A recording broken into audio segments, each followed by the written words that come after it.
Thank you everyone for joining us for the 5 Steps to an Engaging Customer Experience webinar. Our speakers for this topic are Rolf Krause, CMS Practice Director at eDynamic, and Sean D'Souza, Demand Generation Practice Director also at eDynamic.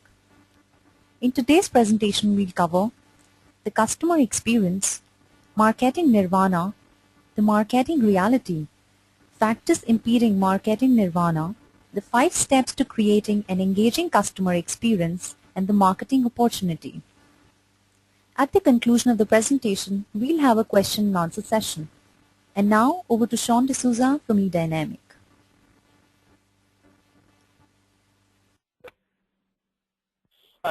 Thank you, Cam.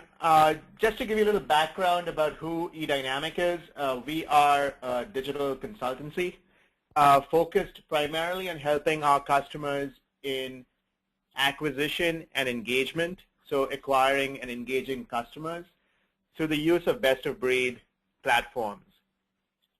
We've been around for quite a while, for over 10 years, and we serve a pretty wide customer base in quite a variety of industry verticals.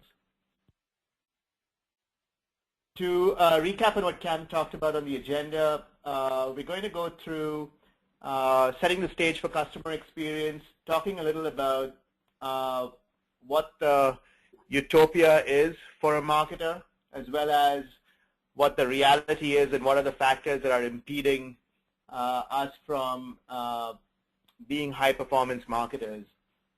We'll go through the 5 steps, and then we'll have a Q&A session at the end. So at this point, I will pass this over to my colleague Rolf, who will set the stage for this presentation today on customer experience. Rolf, over to you. Thank you, Sean. Thank you, folks, for coming to today's webinar. Our focus, as Sean has described, is around customer experience. And we want to kind of qualify what customer experience means to us, particularly in this discussion today. Our focus as a digital agency is really around helping people engage through digital mechanisms, through the various channels that we understand as digital, the web, mobile, various social channels, and a variety of other things that are just emerging.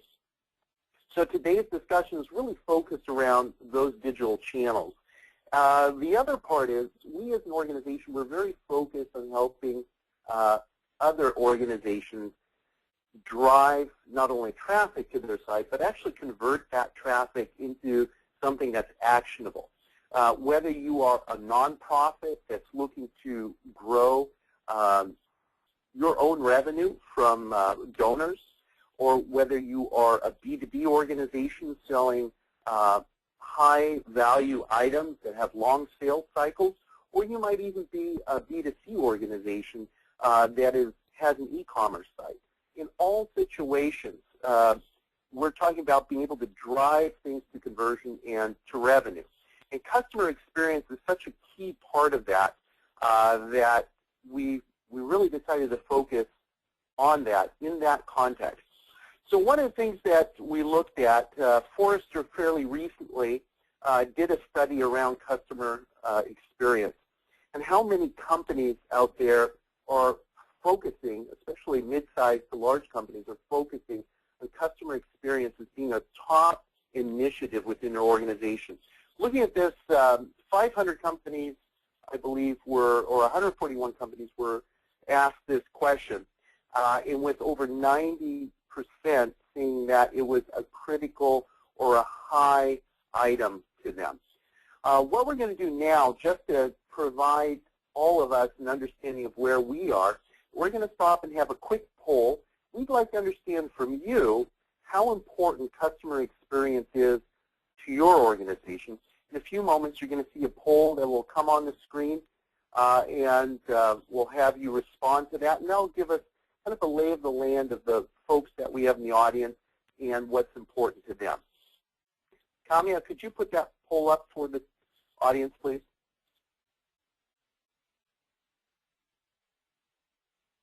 So here we have the poll. How would you rate the importance of creating an engaging customer experience within your organization. We'll take about 30 seconds here and capture that information, and then I'll also provide some insight as to what the results are.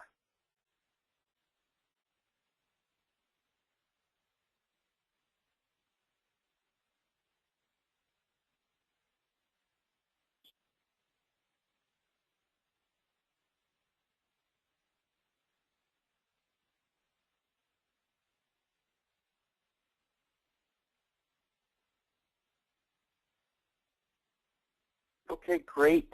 Looks like we've closed the poll. And not unlike the Forrester example, most of you have said that having an engaging customer experience is a critical part of what you're looking to do. So let's move on with our discussion and get some more background on customer experience. And we'll take a look at understanding, what some of the industry is saying about customer experience, first of all, and then understanding the perspective that we at eDynamic have taken around customer experience, what we're finding. We work with a lot of various organizations across a variety of markets, and one thing that becomes clear to us, as we see here in this quote, is that the customer experience is really in terms of the customer's own perspective. They want things on their own terms.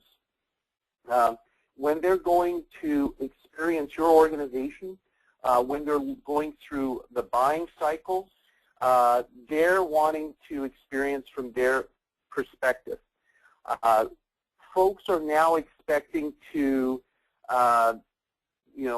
engage with your website, engage with your company on the channels that they're interested in, going and doing the research that's necessary to purchase the products, to give and donate to your organization, or whatever that eventual conversion point is from their perspective.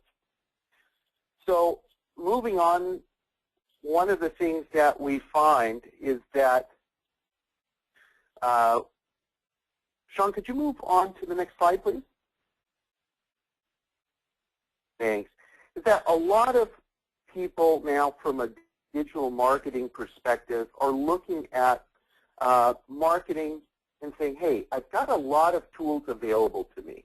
So from a marketer's perspective, and saying, look, we've got web content management, marketing automation, various e-commerce tools, social community, a great number of tools now in the analytics and test and optimization space, particularly, everything from social sentiment analysis to understanding the level of engagement that people on the site have on a website.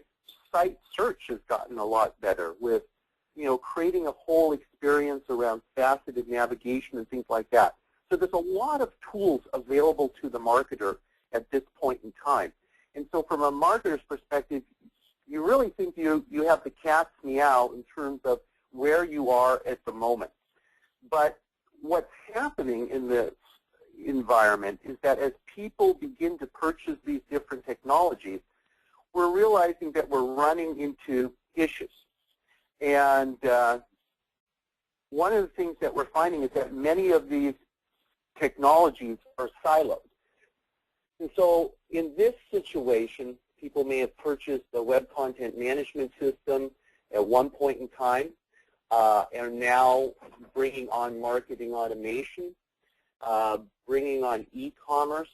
And this is all done over time. What actually happens in that situation is that within particularly larger organizations, we have this siloed approach to these technologies, which are keeping us from creating what we would call a unified engagement experience, a way in which no matter what technology you are using, the outcome in terms of channels where people engage with you remains the same. So how people experience your organization on the web versus how they experience on a mobile device ideally should be the same, but often isn't because we begin to roll these technologies in over time.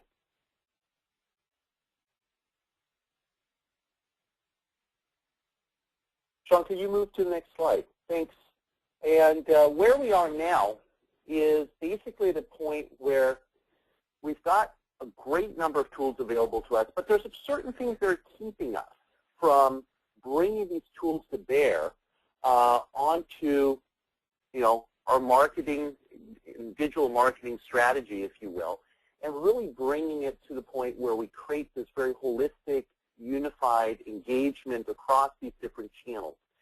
And so I'm going to hand this over to Sean, and we're going to look at a variety of things that are keeping us from reaching that true marketing nirvana that we're trying to move toward. Sean? Thank you, Rolf. Cam, I think we have another poll for the audience before we start on this section.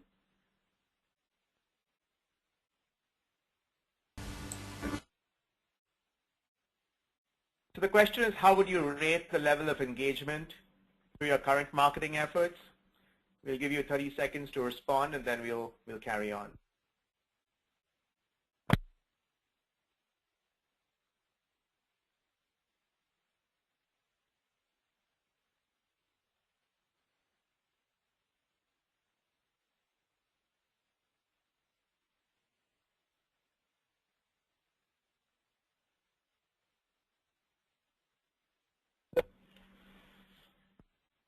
Great, thanks, Cam. So from the results, it looks like a majority of you are having some success, but you've said that there's plenty of room for improvement, and I think that's very true of today's marketers, especially considering that while it's a great time to be in marketing, it's also a very challenging time to be in marketing, and we'll just go through some of the factors that are actually impeding this marketing nirvana, as Rolf called it earlier.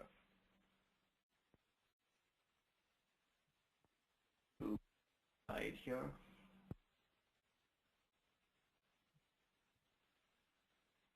So let's look at sources for research and comparison.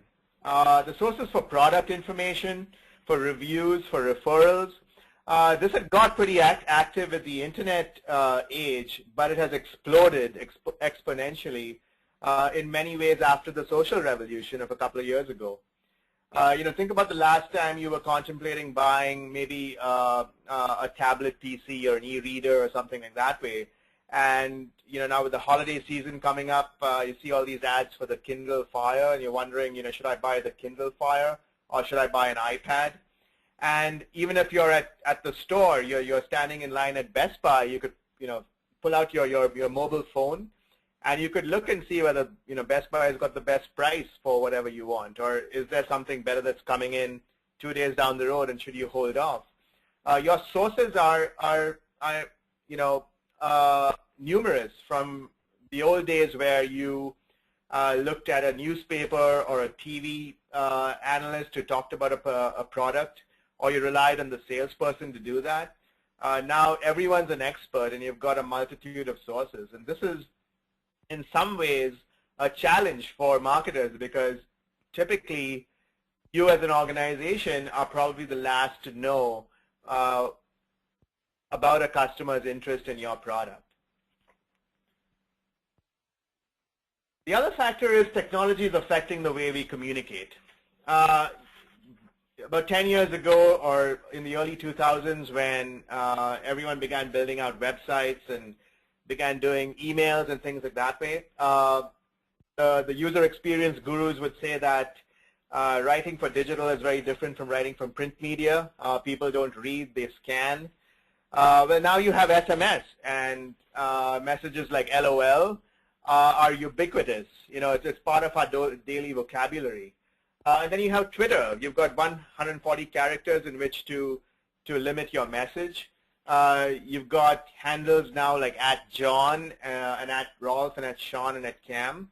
And you can do all of this while waiting for a venti chai latte at your nearest Starbucks. So technology is affecting the way we communicate. It's the way our customers are receiving information that's different. And this is a big challenge for us as marketing folks in terms of how do we leverage these tools, which are quite exciting in some ways, but also quite challenging. Another factor is Google actually labeled this ZMOT, and it essentially means that customers are arriving at a decision much before they actually come and interact with you as an organization. Going back to what ZMOT is, Google calls it the zero moment of truth. And that's when you come to the realization that here's a short list and I only want to look at product X or product Y, or do a last-minute comparison before I decide to buy. The moment of truth was actually developed by Procter & Gamble when you were at the store and you picked up a box of detergent or a bar of soap, and the second moment of truth was when you actually experienced it. So what Google researchers have found is that there's something that precedes this, and that is the zero moment of truth, which is you as a marketing organization, as a vendor, as a supplier, are out of the loop. They've already got this realization much beforehand, and most of that has happened online. The buyers have changed. We talked about this a little while earlier. Salespeople are left out of the loop. The hunter has become the hunted, as they say. The buyer is now in control. So savvy customers today are very good at tuning out commercial noise. They're tuning out vendor messages, and they're being more selective with who they do business. They're looking at self-service. So they will make the decisions on what to buy, how to buy, when to buy. And that's a challenge, because how do you engage with them in a way that they look at you and have that conversation with you? Rolf touched upon platforms a little earlier, and currently in the marketing space, there are probably hundreds, maybe even 1,000 platforms of different shapes and flavors and kinds that are available. There's applications for analytics, there's applications for social media listening, there's database applications, and every one of us are probably using 1, 2, 3, maybe 5 of these applications. At a recent Forrester Summit, a CMO explained, and I'm paraphrasing here, he said, I feel more like a CIO with all the technology I have to deal with in my organization. The truth is, as marketers, we are wrestling with multiple applications. And one of the outcomes, or one of the problems or challenges with this situation is that our data is siloed. We are creating disconnected conversations or carrying out disconnected conversations because we are running these parallel applications that are not connected. In a Cometric study with Bloomberg, they said that getting a common view of the customer is probably one of the biggest challenges facing marketing. And why this is important is because if you do not have that common view and you do not have that intelligence of what conversations are happening in all the different channels, how are you able to personalize and how are you able to customize your message in a way that becomes relevant, that's contextual, and that is timely so that your customer and you can now engage in a meaningful dialogue. And we can't forget data. I mean, data is the bane of every organization's existence. The Data Warehousing Institute a few years ago put out a study that said that $600 billion is the cost annually to the U.S. economy for bad data. There's another study that shows that contact data, so the prospects or the contacts that you're working with, gets obsolete quite quickly, and this costs an organization about 15–20% of their operating income. The data becomes key. Data becomes key because without the right data, without clean, standardized data, how are you able to segment? How are you able to personalize? How are you able to profile your customer base in order to have a meaningful, engaging conversation? So if those are the challenges, how do we deal with this? I'll now pass the slides back to Rolf, who will go through the 5 steps that we promised you. And this is kind of our view of how we see what it takes to create an engaging customer experience. So Rolf, over to you. Thank you, Sean. So the first thing that, in terms of laying out a process basically that we've developed and that we use consistently in-house, a lot of what you're seeing here is an approach that we use with a variety of customers, both in B2B and B2C space. The approach, at least at this point, seems to work very well across both environments and across a variety of technologies. It tends to be somewhat technology agnostic, which is good. The first thing we do is something that's almost very obvious to any marketer, and that's around basic marketing segmentation analysis. Understanding who our customers are, but really looking at it from the perspective of their particular segmentation and how we will eventually want to speak to them based on that segmentation. So if we break down, our customers and we begin to talk to sales and we begin to talk to some of the other people in marketing, we'll begin to learn how they engage with the customers, how they engage perhaps with different roles in the organization, how they engage with the various decision makers in those roles, how they might speak differently to the technical buyer versus the marketing buyer. And so that really becomes an important part of having us work with our own customers to understand, how we begin to slice and dice and begin to take a look at and understand our customer base. So this model that we have here is just very simple. We do a lot of work in the financial services, but sometimes, looking at things, here in this case, a credit card usage type, what the family structure is, what country they're in. These are just 3 very simple examples of 3 different segmentation parameters that significantly begin to shape how we start engaging with them. And really the end point here, with the tools that we have in place, we've got analytics tools so we can understand behavioral information. We've got the ability, as Sean was talking to, the data at our disposal, typically data that either we've enriched from external sources, we may have captured through offline sources, people on the telephone speaking to our prospects, information that was contributed to us by people coming online and actually filling out a form over time.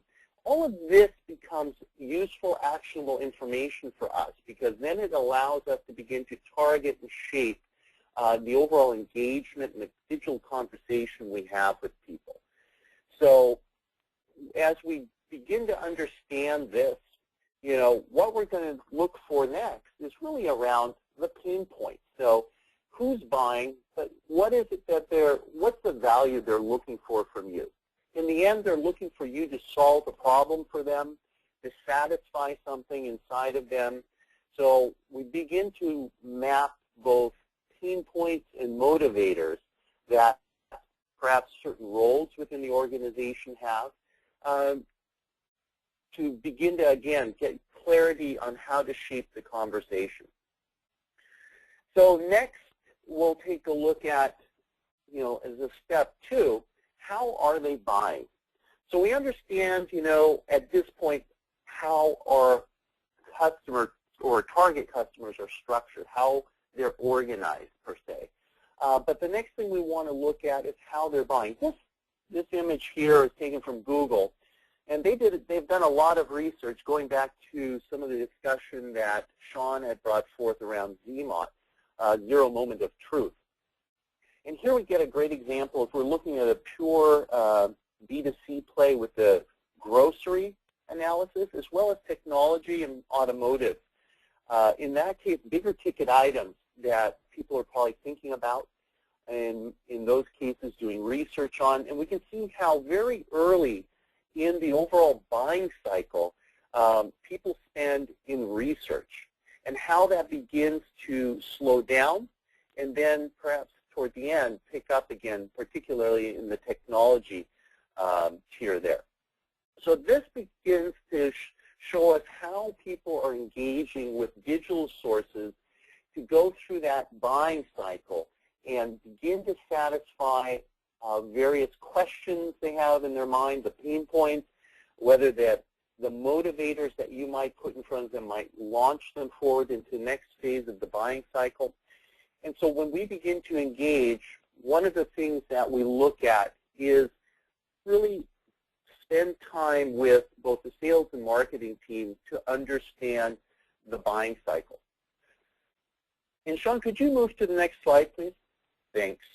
And here we see the buying cycle and how we typically look at it. And you can see it even maps at some level to what we saw the Google researchers in their analysis. So we begin with needs recognition and then information search, and this is kind of where we see that spike. Then people go into kind of an evaluate options phase, and finally a purchasing decision. And so throughout this, from our perspective, we begin to map not only different messages to each point in the buying cycle and for each segment, which we overlay on the buying cycle, but then we also look at what channels are optimized to engage with people. You know, early on in the needs recognition phase, we can begin to shape the discussion by, you know, putting our information out there in kind of an inbound manner. A lot of things like blogs and other things like that allow us to move people through the buying cycle. Here we begin to talk about other things that allow us, that we need to consider from an engagement perspective in terms of the various channels. One, you know, the other week I was walking through one of our customer sites, just walking through the office, and I realized the demographic of the people sitting in the office were such that virtually half the people had Facebook opened on their desktop.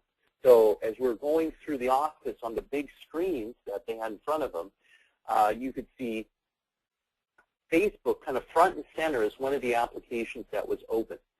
And that really creates the visibility into how people are engaging with their world when they're sitting at their computer.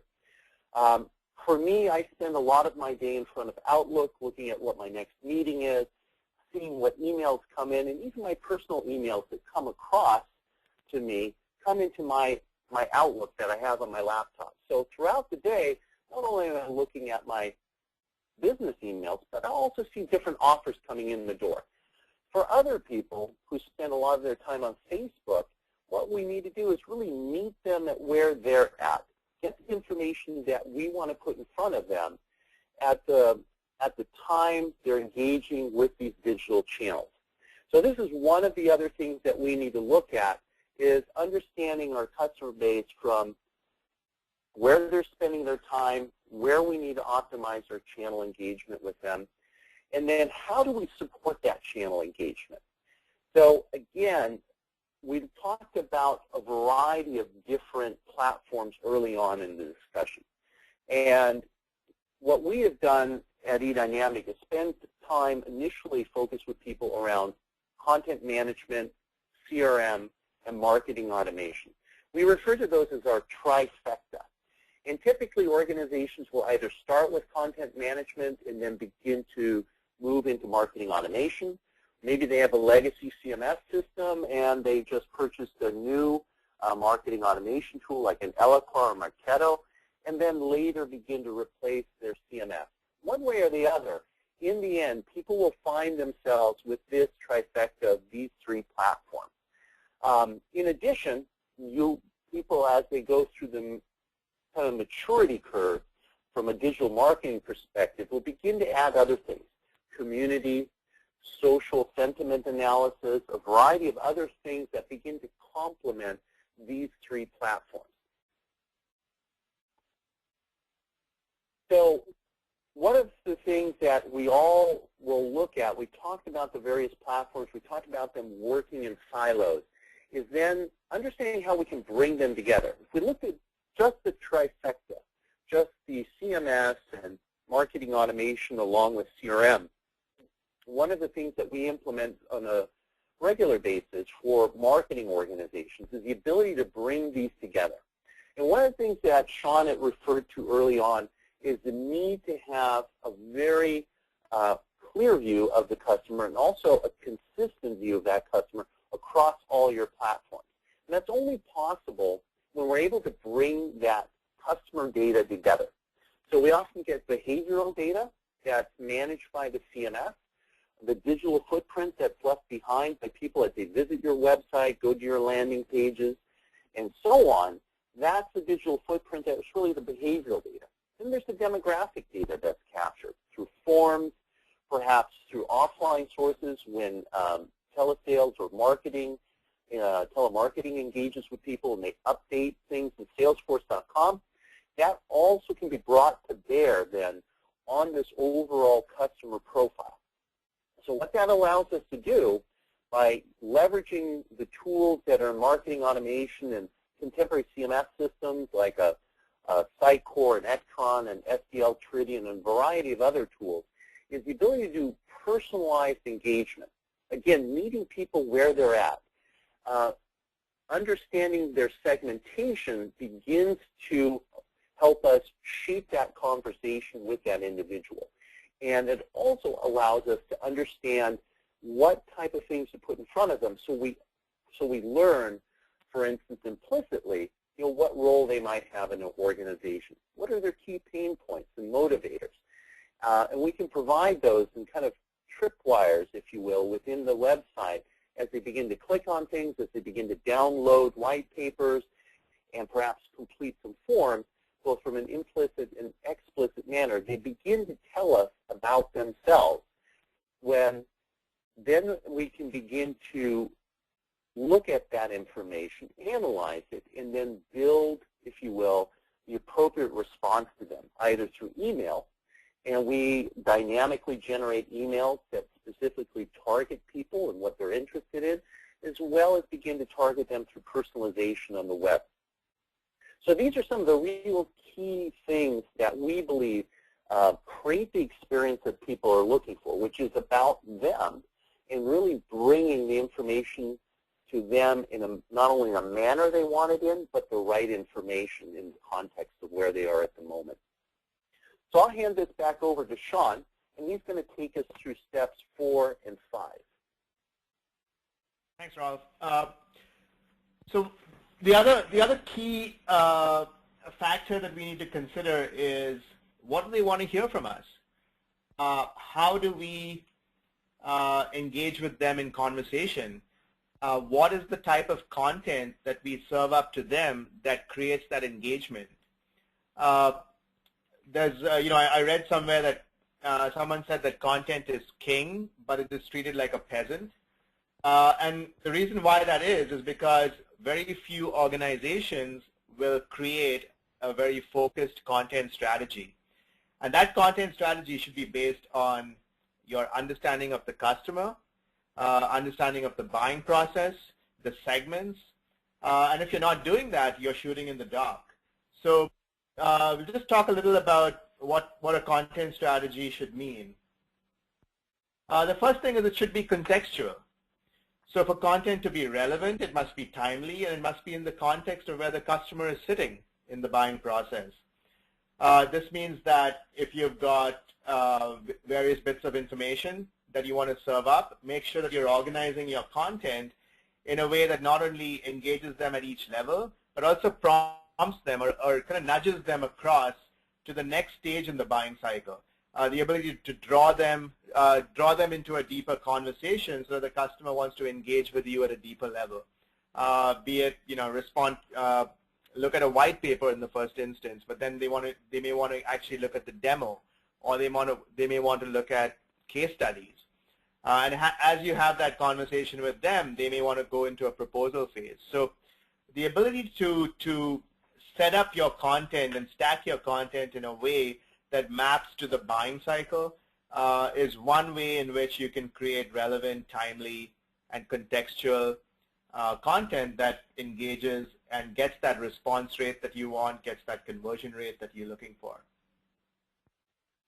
Uh, Content must have a purpose.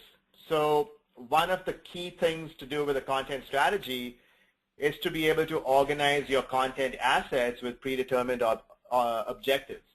Uh, uh, Technically, it's called a content asset architecture. But what it means is that if you've got a set of rich media banners that you put out on different sites, then their main objective would be to attract visitors, so attract people who are on that site to click through to that banner. And so you assemble those assets as attraction assets. You might have another series of assets, such as a demo, like I talked about earlier, or maybe it's a case study or an overview of services. And if someone is interested, you can qualify them. So you can throw up a gated form, and you can ask them for certain information that you can use in exchange to give them access to that asset. So you can build an asset library that's all about qualification. You can go deeper into implicit qualification and explicit qualification. If you want to ask them certain questions about belief statements or about their interest, you can do that.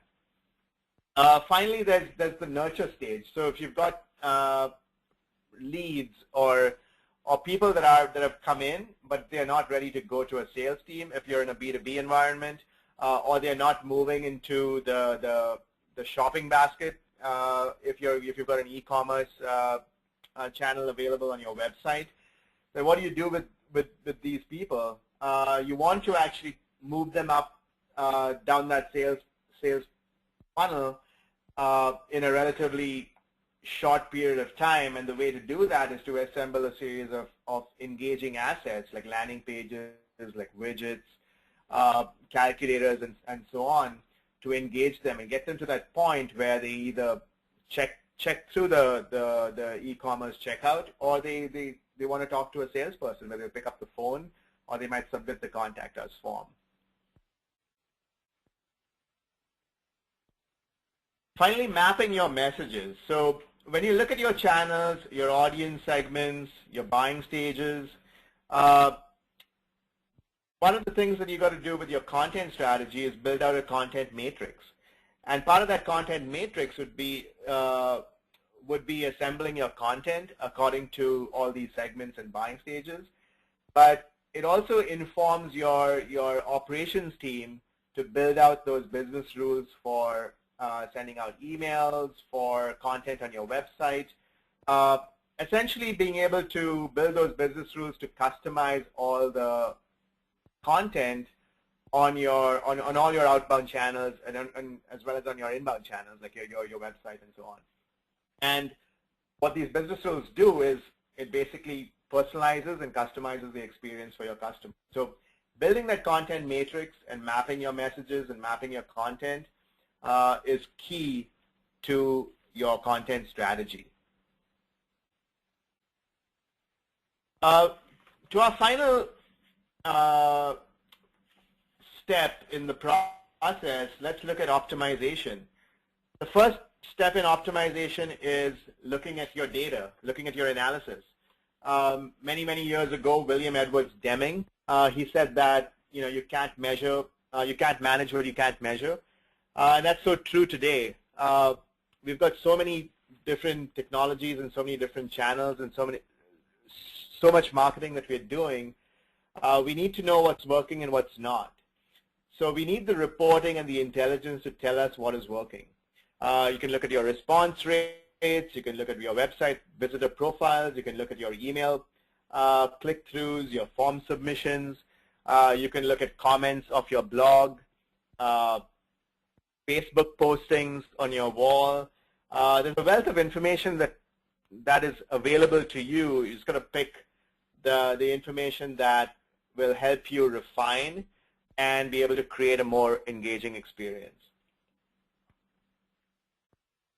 We talked about data a couple of times.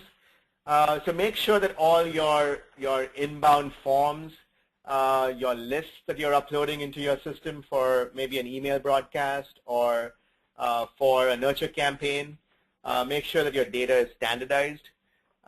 Make sure that you are mapped all the data points that you need. That's mapped to the common customer view that you're using to integrate all your platforms. This is going to enable you to create better personalization. Make sure that you've got your behavioral, your demographic, your firmographic information captured, sanitized, standardized, because that's going to enable you to feed through these channels more effectively. Don't forget testing. A/B testing, multivariate testing. You could just do manual testing, but make sure that every campaign that you do, every new web page that you create, every offer that you put out, your call to action, it's all tested. Technology today has made that really simple, and to skip this step is just folly, because there is an opportunity to enable you to refine and create high performance response rates from your existing material.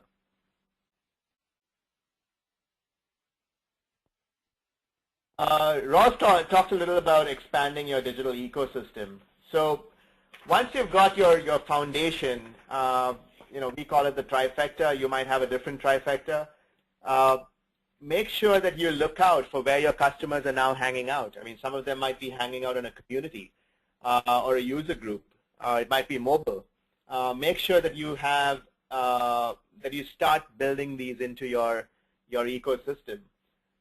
Make sure that that common view that you've created that is integrating all these platforms together is now extended into these platforms, into these new platforms. Also, the world's changing, technology is changing, so keep an eye and a ear out for what's happening and where your customers are going to be next, and be ready for that. Ross, I'll pass it back to you just to summarize, and then we can go to Q&A. Thank you, Sean. So again, I think the key things, there was a lot of information there, but just keeping it very simple is just understanding who's doing the buying. Again, going through that segmentation analysis, understanding what segmentation parameters are important that will eventually shape the content strategy as Sean described.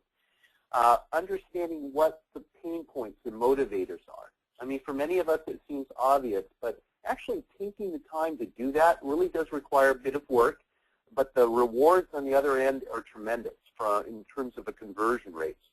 The other is, how are people buying?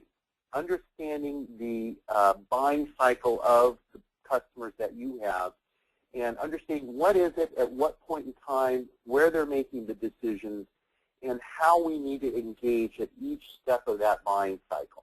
Again, beginning to overlay that segmentation onto the buying cycle and begin to parse that out. Again, another crucial step to defining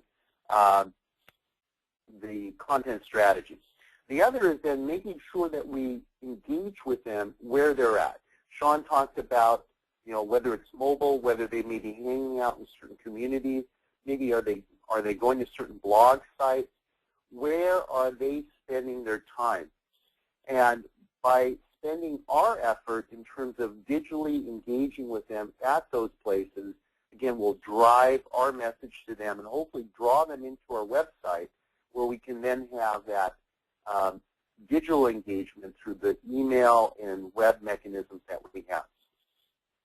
And then finally, what do they want to hear from us? This goes back to the content strategy, which is all based on the previous items in terms of who's buying, how are they buying, and then also how are we going to be engaging with them. All of those things will drive the content strategy, have some bearing on that. And then from kind of an endpoint, going through, and as Sean often calls it, going through kind of the wash and rinse cycle again and starting all over, is going through optimization.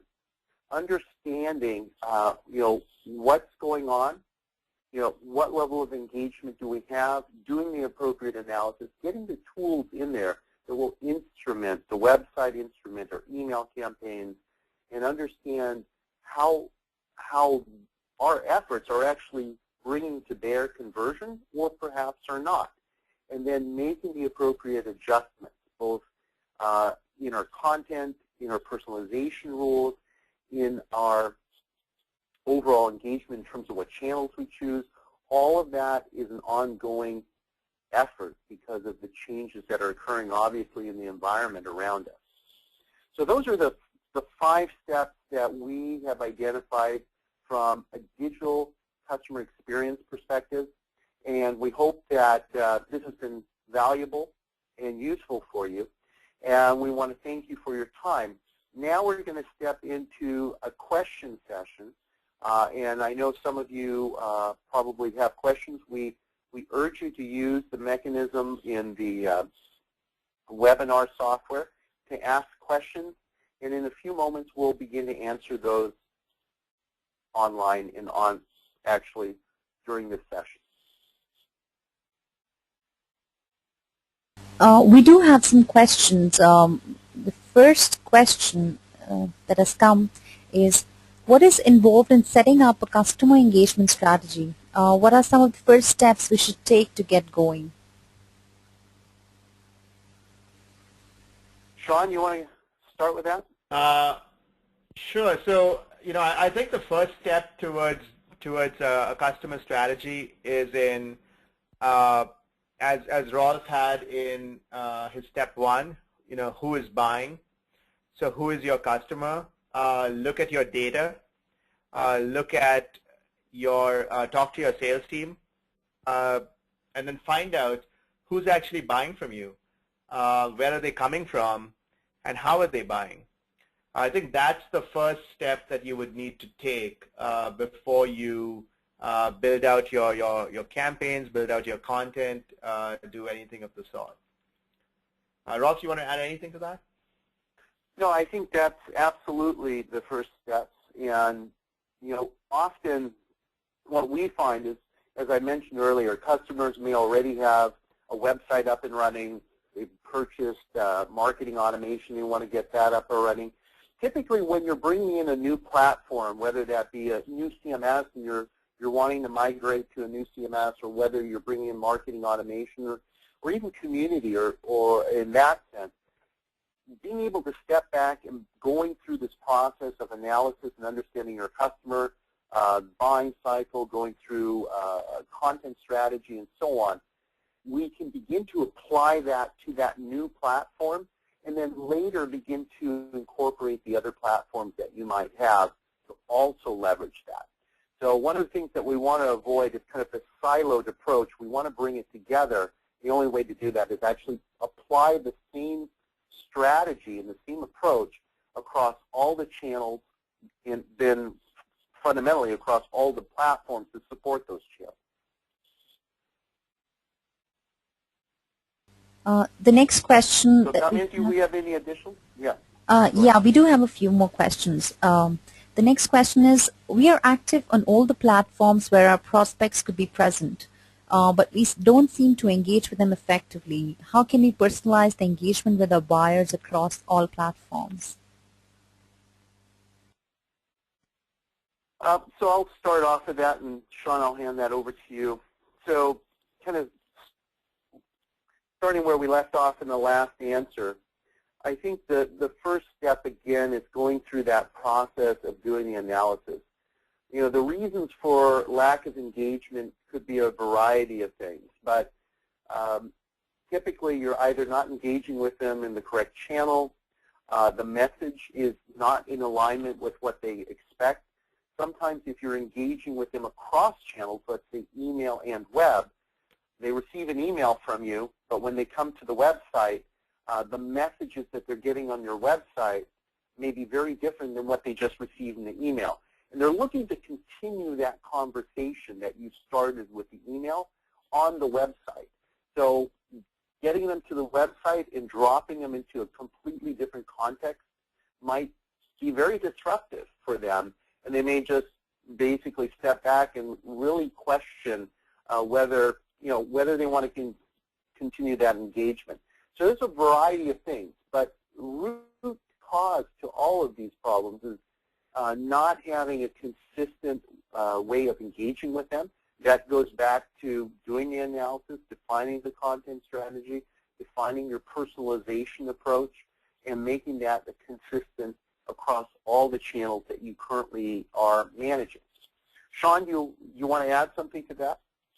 Yeah, I mean, only to say that we talked a little about the content matrix, and once you've assembled your content and you have identified your buying stages, you've identified your segments, you basically assemble these according to the channels. And then you've got to think about, as Rolf just said, you've got to think about this as a journey. So what is that customer journey from when they first interact with either a piece of content that you've put out, maybe on a Google search ad, or on a banner ad, or on some type of knowledge network. When they first interact with that content, how do you bring them down the path to interact with you as an organization, and then interact with your product? So if you map out that journey and then you look at all the different channels that they might be exposed to, and then you make sure that all those experiences have the relevant messaging and the content personalized for that segment, for that audience at that stage, then you have that continuum, and that will enable you to create that engaging experience. There's a question from Maria, I see, whether there are templates that can be shared to assist in the mapping and messaging process. So the answer is yes, Maria. There are. We have your contact information, so following this webinar, one of our team will get in touch with you, and we can talk about that process and what those templates look like. Emma, is there any other question? Yes, we do have one more question that says, you mentioned CMS, marketing automation, and CRM, but earlier you talked about social. Why wasn't social part of the core diagram? Okay, I can step in. Go ahead, Sean. Sorry, Rob. Yep. No, go ahead. Well, so I was going to say that you always have to start with a foundation. If your foundation includes social, that's true. For the most part, we see most organizations have content management systems that they initially start out with. Then they move into some form of email marketing, or they go into marketing automation in a big way. And then CRM is always in play. So that's why we talked about that. But if social, as Rolf was talking about the Facebook example with one of our customers, if Facebook is a core piece where your clients your customers are hanging out at, then by all means that should become part of your foundation. Rolf? Yeah, I think your point is valid. There's typically a foundation that people start with. Some of that foundation is determined by just legacy applications or platforms that you have in-house.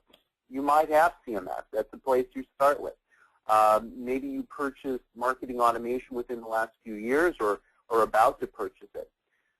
Social is a big bucket with a lot of things in it, and it could incorporate external social networks like Facebook and a variety of other things that we all engage with on a daily basis. Or it could also include more private social networks, your own communities that you might create for the purposes of educating new customers as well as supporting existing customers. And so the whole notion around social is pretty broad. And so from that perspective, it typically is something that people deal with later once they have some of the foundational items underway. And then we begin to parse out where we need to spend our time from a social perspective.